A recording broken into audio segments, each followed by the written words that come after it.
Assalamualaikum warahmatullahi wabarakatuh.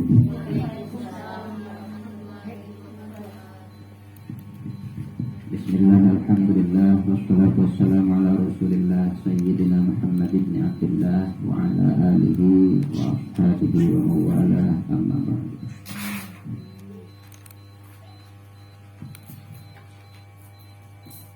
Qala Allah Ta'ala fil Qur'anil Karim, a'udzu billahi minasyaitonir rajim. Bismillahirrahmanirrahim. Fasholli li rabbika wanhar. Para ibu jamaah majelis sholawat yang mudah-mudahan senantiasa dirahmati Allah Subhanahu wa Ta'ala. Puji syukur kita panjatkan kehadirat Allah Subhanahu wa Ta'ala. Salawat beserta salam semoga senantiasa dicurahkan pada junjungan kita Nabi wa Habibana Muhammad sallallahu alaihi wasallam, juga kepada keluarganya, para sahabatnya, para tabi'in, atba'ut tabi'in. Mudah-mudahan juga sampai pada kita semua, sehingga kita semua mendapatkan syafaatnya nanti di yaumul jaza wal hisab. Amin ya Allah ya rabbal alamin.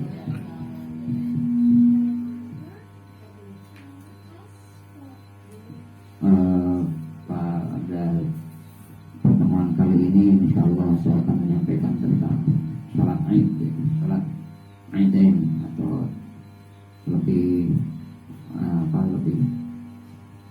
fokusnya ke sholat Idul Fitri. Insyaallah nggak lama, mudah-mudahan nggak ninggalin openan nastar dan nggak bosan. Wal qismu tsani minan nafli al mu'aqqati wa huwa ma tusanu fihi jamaah sholatul Idain. Jadi salah satu sholat sunnah yang yang volume yang bawah-bawah. Nah itu dikit. Nah.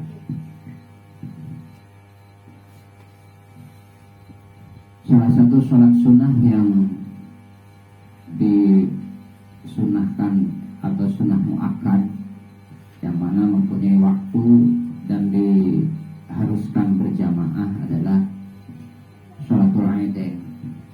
Tapi di sini berjamaahnya sunnah, hukumnya juga sama.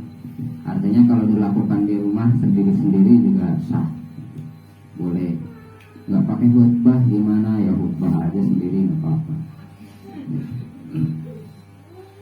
Nasihatin diri sendiri. Khutbah itu sebetulnya nasihat. Cuma kalau khutbah ada syarat dan rukun khutbahnya. Jadi kalau khutbah asal ngoceh aja dan nanti juga nggak sah.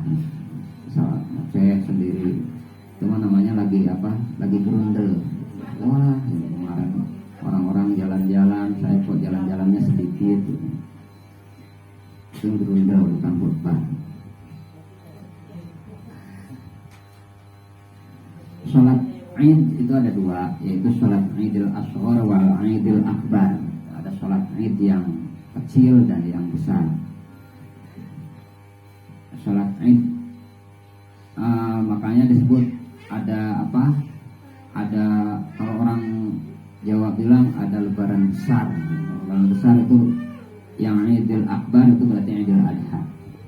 Idul Ashgharnya Idul Fitri. Justru yang kecil itu adalah Idul Fitri, lebaran Idul Fitri. Nah, di antara dua Id ini sebetulnya sama kaifiahnya, sama kesunahannya juga sama. Cuma yang lebih afdol untuk kita bertakbir, disunahkan bertakbir dari mulai maghrib sampai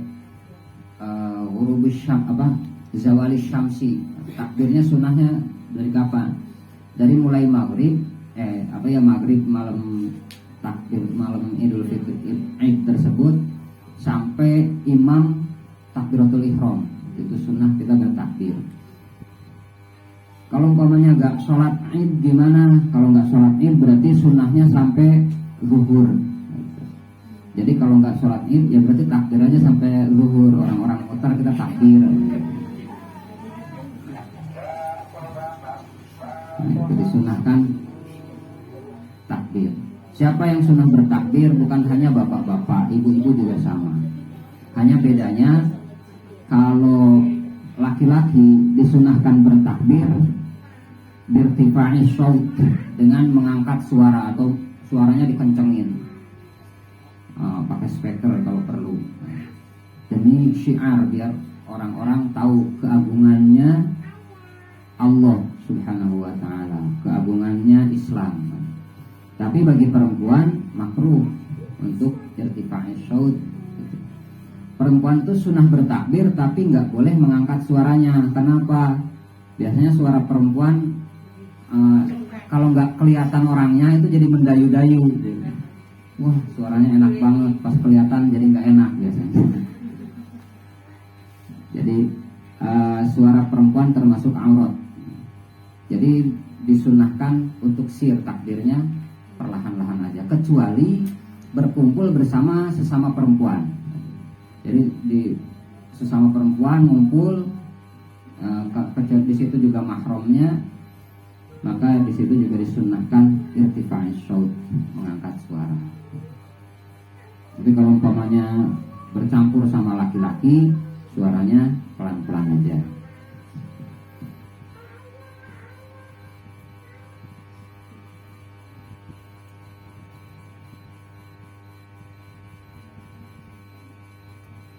Wa sholatul aidain sunnatun muakkadatun wa waqtuha ma baina tulu'i syamsi yaumal aid wa zawaluha.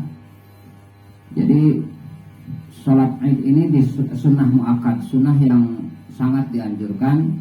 Waktunya kapan? Waktunya dari mulai terbitnya matahari sampai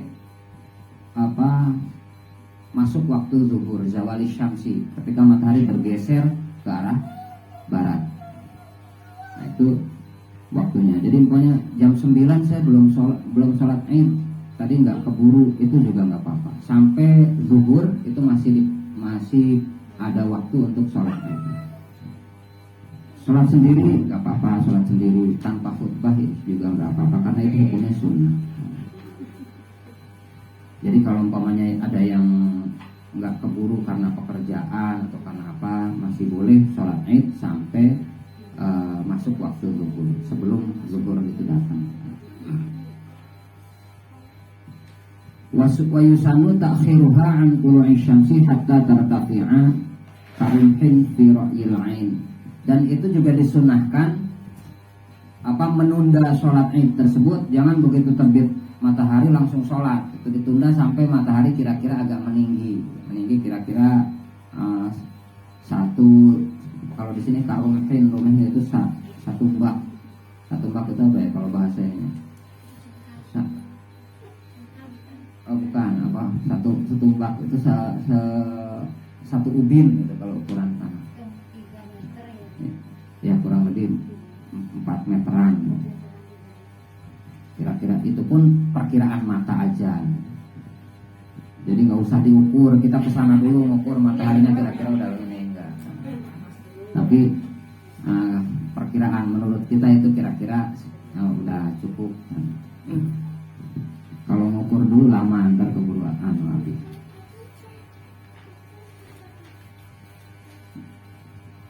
Lakin lau fa'alaha qabla irtifa' wa ba'da tulu'i syahhat min ghairi karahatin 'alal mu'tamad.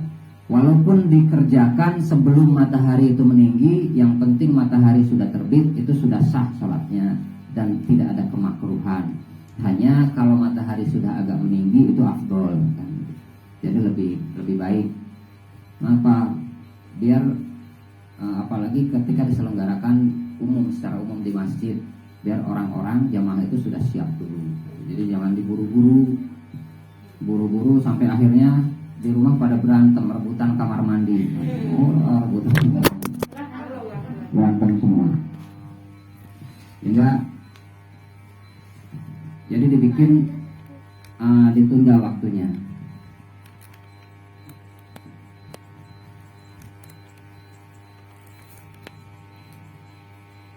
Wahia rakaatani ka ghairiha fil arkan wasyurut.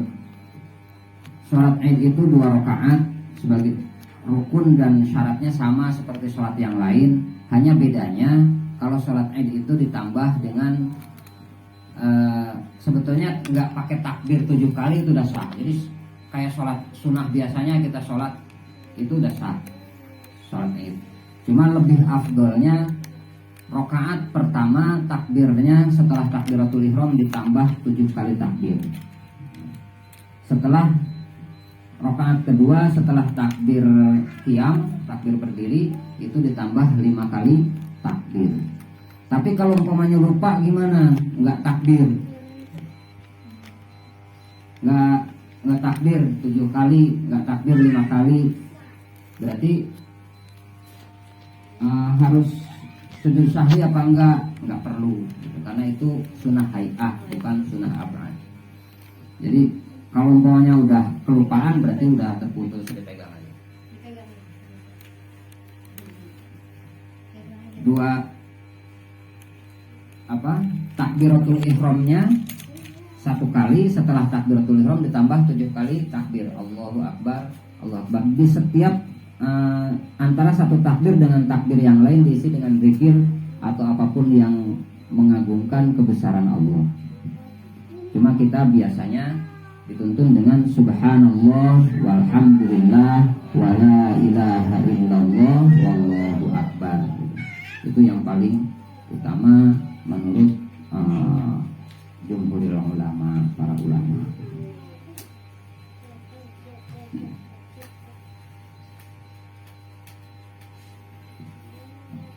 Wa yuhsinu fi dzalika ay yaqula subhanallah walhamdulillah wala ilaha illallah wallahu akbar li'annahu laikun bil hal. Wa yusannu ay yad'a yumnahu ala yusrahu hatta tahta sadrahu baina kulli takbiratain. Jadi ketika takbir sama seperti sholat lain, tangan kiri di bawah, tangan kanan di atasnya. Di mana posisinya? Yang paling bagus itu di bawah dada, di atas pusar. Itu yang paling bagus. Tapi kalau umpamanya ada yang begini, nggak apa-apa, itu mungkin lagi prihatin. Nggak harus itu salah, sholatnya salah, nggak perlu. Agak turun sedikit, lagi nutupin pusarnya, mungkin lagi sakit pusarnya. Nggak perlu memperdebatkan posisi tangannya di mana, atau tangannya tangannya malah ke bawah kayak gini, nggak apa-apa, dia lagi santai berarti. Jadi nggak perlu memperdebatkan tentang itu karena itu hukumnya sunnah. Ada yang takbirnya umpamanya takbir terus kelihatan tangannya kok muter-muter, itu nggak apa-apa.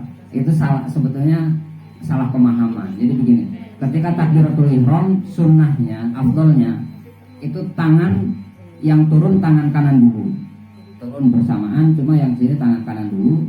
Tapi akhirnya sunnahnya, kesunahan yang lainnya tangan kiri ada di bawah tangan kanan sehingga kelihatan muter kali. Nah, karena dia belajarnya dari ro'yun, dari ngeliat gitu. Jadi ngeliat seolah-olah muter-muternya jadi kebanyakan. Biar lebih afdol diputarnya lebih banyak, 10 kali. Padahal malah jadi makruh kalau kebanyakan.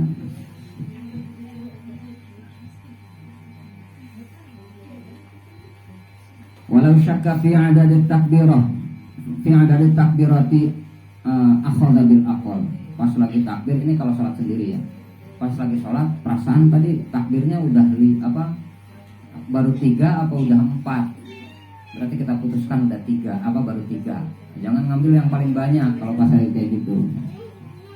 Pas lagi ibadah ambil yang paling sedikit. Berarti saya baru 3, tambahin 4 lagi.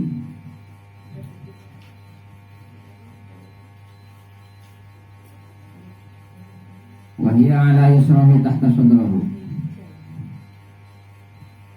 Wahia minal hayat kata'awud wal iftitah. Jadi nggak perlu nggak perlu sujud sahwi tadi kalau pokoknya lupa takbir yang 7 kali atau yang 5 kali tersebut. Jadi di rakaat pertama 7 kali setelah takbiratul ihram, dan di rakaat kedua 5 kali setelah takbir al-qiyam, takbir berdiri. Nah, itu hukumnya sunnah hai'ah. Kalau sunnah hai'ah ketika lupa tidak perlu sujud sahwi.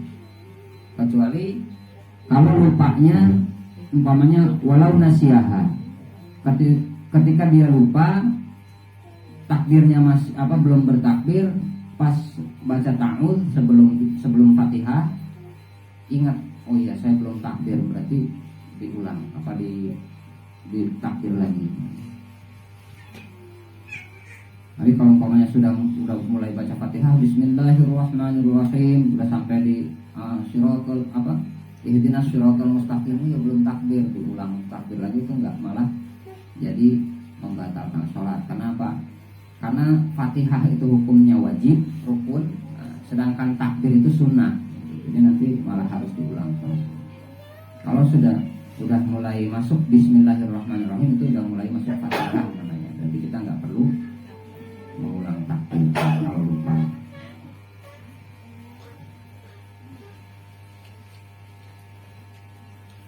Mana tadi lupa?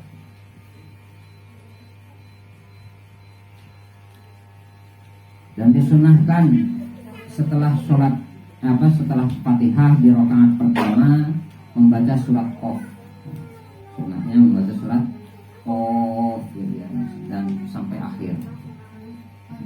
Umpamanya di gedung presiden dibacain surat Qaf, terus surat ayat kedua di surat keduanya iqtarabatis saah. Ini sambil sholat, ini kapan salamannya? Lama banget suratnya. Salamannya kelamaan. Nah, selain surat Qaf dan surat yang tadi iqtarabatis saah, bisa diganti dengan al-a'la, sabbihisma rabbikal a'la, dan yang keduanya al-ghasyiyah. Hal adaka haditsul ghasyiyah. Itu juga sunnah. Wa hiya salatun jahriyatun, thumma idza qama lil raka'ati tsaniyah yukabbiru khamsan bisyighatil mutaqaddimah ba'da takbiratul qiyamah qabla ta'awudz. Sama, jadi di rakaat kedua juga takbir 5 kali. Nah, ini yang kaifiahnya sholat. Nah, sedangkan sebelum sholat dan setelah sholat, sebelumnya terutama, itu disunahkan wa yusannu al-ghuslu lil 'idain. Disunahkan mandi pada hari untuk sholat Idul Fitri. Wa yusannu al-ghuslu lil 'idain, mandi untuk sholat Idul Fitri. Diniati nawaitu ghusla li'idil fitri atau li'idil adha. Idul Fitri sunnatan lillahi ta'ala. Kapan waktunya mandinya?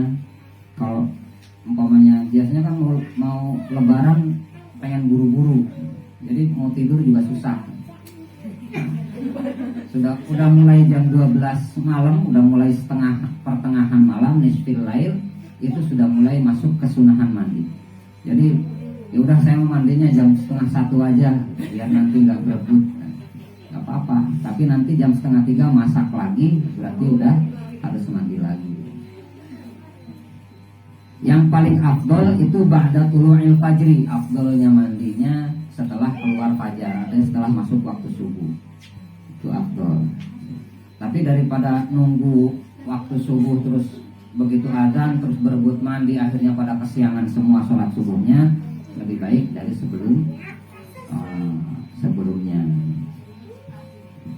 Kita nyari yang afdol, akhirnya yang wajibnya malah ketinggalan. Itu biasanya gitu.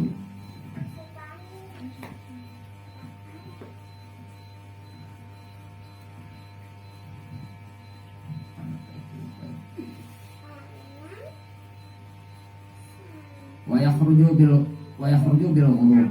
Dan kesunahan mandi tersebut, saya kan nggak sholat id, berarti harus sunnah mandi apa enggak? Yang nggak sholat id pun tetap sunnah mandi.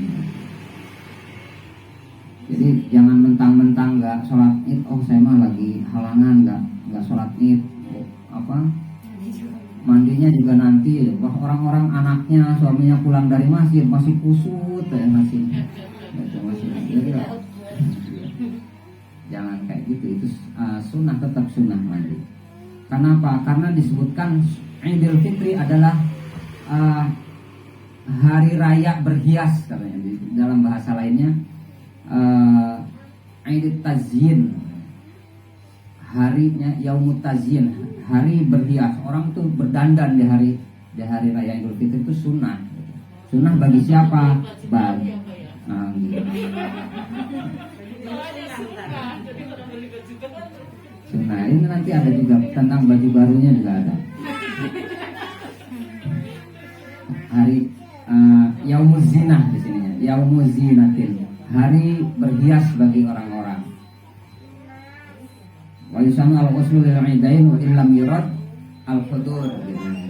Tetap disunahkan mandi walaupun enggak hadir di Idul Fitri. Wa yadkhulu waqtuhu bi nisfil laili walakinna al-afdal fi lahu ba'da al-fajri wa yakhrujul bil ghurub. Kesunahan mandi tersebut saya enggak sempat tadi mandi Idul Fitrinya, atau memang tadi belum tahu kesunahan mandinya jadi enggak niat ini. Itu kesunahannya sampai ghurub syamsi, sampai terbenamnya matahari masih disunahkan untuk mandi Idul Fitri.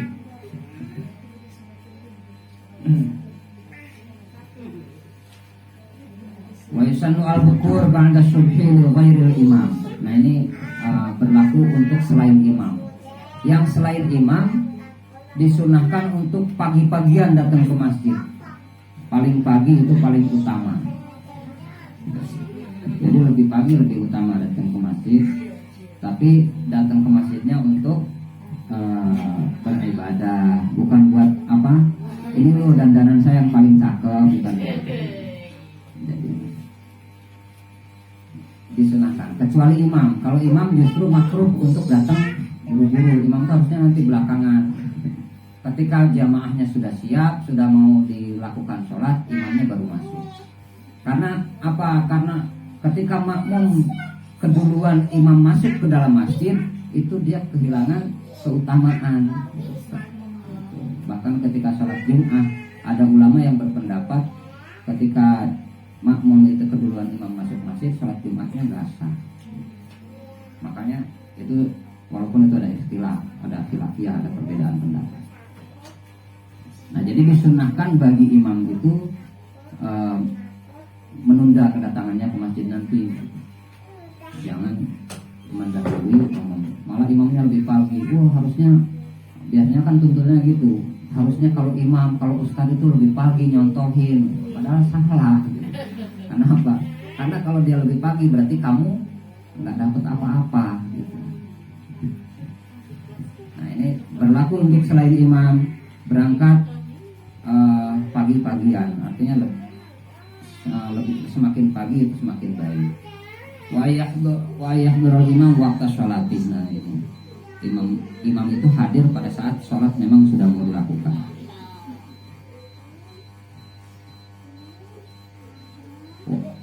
Wa yuakhiruhu fil fitri lailan qalilan.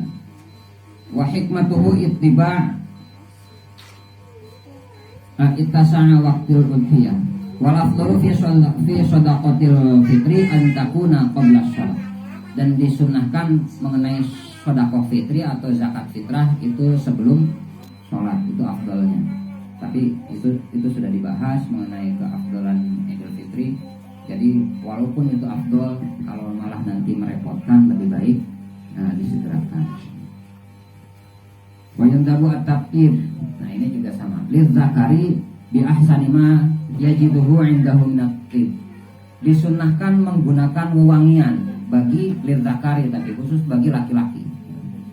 Bagi laki-laki disunahkan menggunakan wewangian yang terbaik yang dia punya, kan? Nggak usah nyari-nyari yang terbaik di Bogor, enggak. Tapi yang terbaik yang dia punya. Mau berangkat ke masjid untuk sholat Idul Fitri disunahkan menggunakan wewangian yang terbaik, yang paling wangi. Jadi biasanya kan kebalik-balik. Kalau mau sholat udah nggak usah pakai parfum. Giliran mau jalan, wah dia lewat udah 2 jam masih kecium aromanya. Balik-balik. Nah pada saat mau sholat disunahkan menggunakan wewangian yang terbaik, khusus bagi laki-laki dan anak-anak. Kenapa perempuan tidak disunahkan? karena yang alasannya yang tadi itu takut menimbulkan syahwat. Itu kalau di Arab, karena ya sebagaimana kita tahu orang Arab ya gitu. Kalau di Indonesia ntar jadi loh kok bau gitu. Itu bininya siapa sih? Ya, jadi kan malah jadi nggak enak.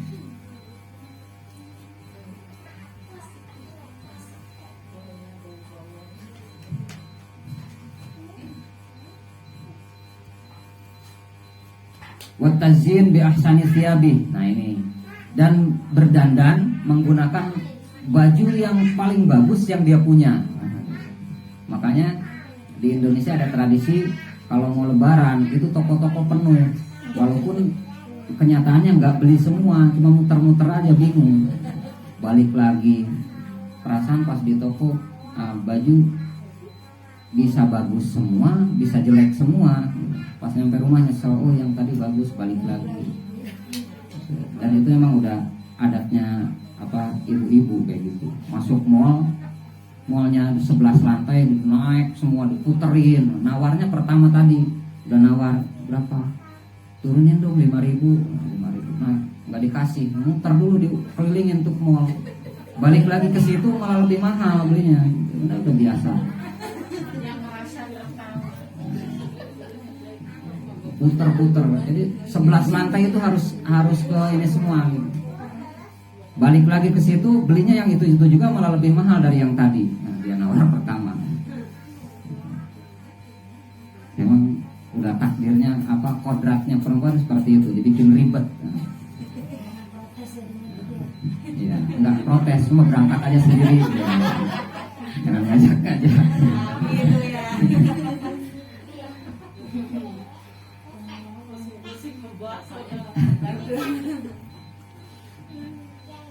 Wa afdaluha al-bait.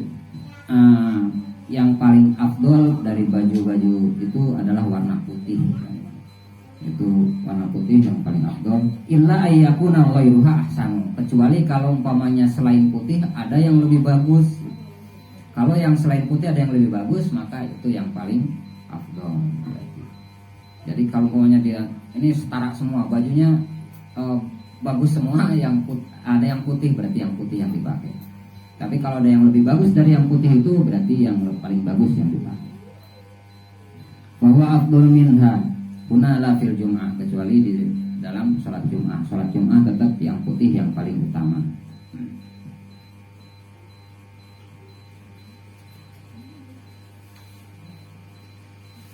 Nah, dan disunahkan sebelum berangkat ketika hari raya Idul Fitri disunahkan pagi-pagi makan dulu. Ayyakula qablaha fi Idul Fitri.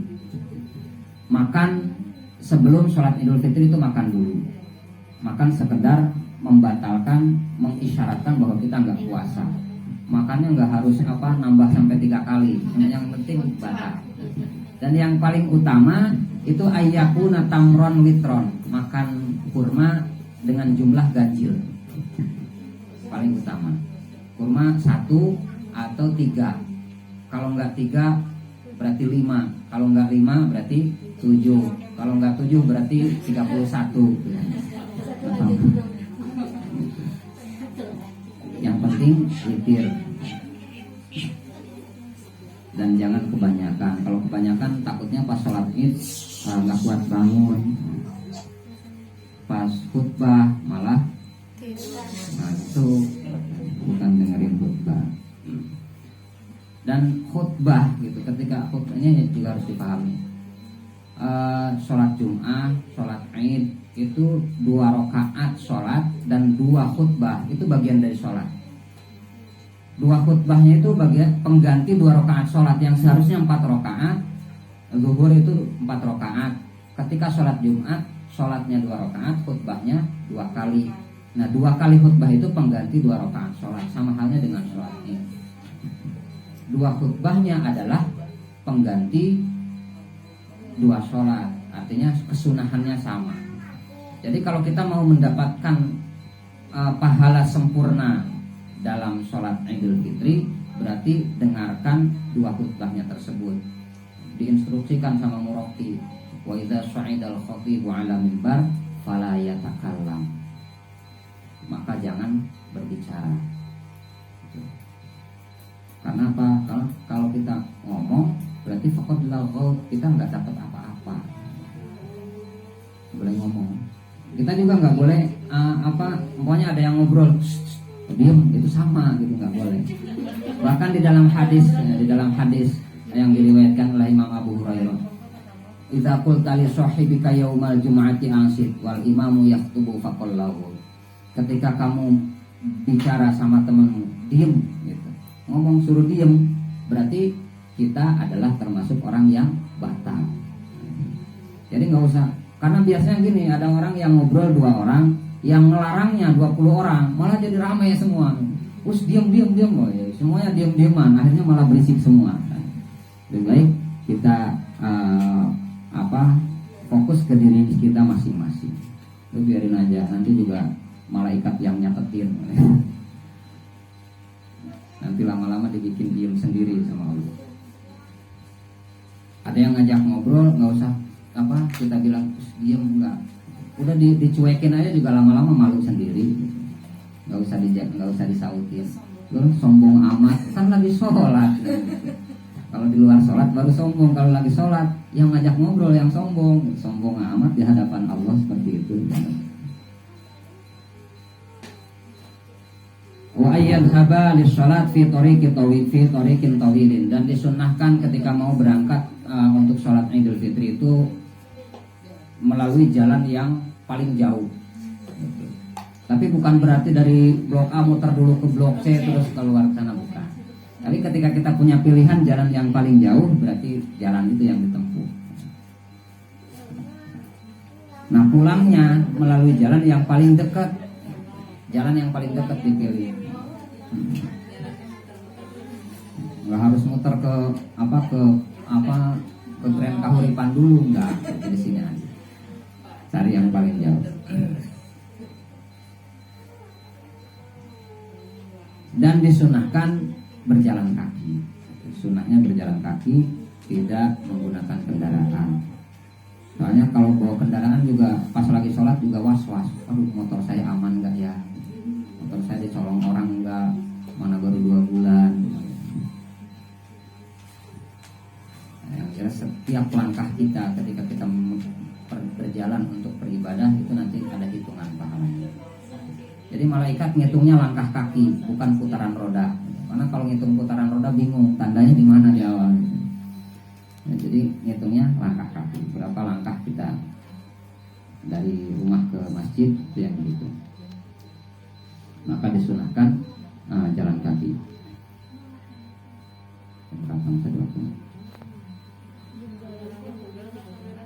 Wa yumsika 'anil akli fil adha, kecuali di sholat Idul Adha itu disunahkan untuk nggak makan dulu. Makannya nanti setelah pulang sholat Id. Itu kalau Idul Adha. Kalau Idul Fitri sebelum berangkat kita sunnah makan dulu. Wala yukrahu li ghairil imam at-tanafful. Bagi yang bukan imam dibolehkan, tidak makruh untuk sholat sunnah atau melakukan kesunahan-kesunahan lain sebelum sholat Idul Fitri. Tapi bagi imam itu makruh. Kalau imam makruh sholat sunnah dulu. Jadi datang ke masjid langsung sholat, nggak usah sholat sunnah dulu, sholat sunnah yang lainnya. Makanya mendingan kalau umpamanya pahalanya banyak, sholatnya nggak harus banyak, jadi imam. Pahalanya banyak, tapi malah suruh sholat sunnah yang lain makruh, dan pahalanya insya Allah lebih banyak.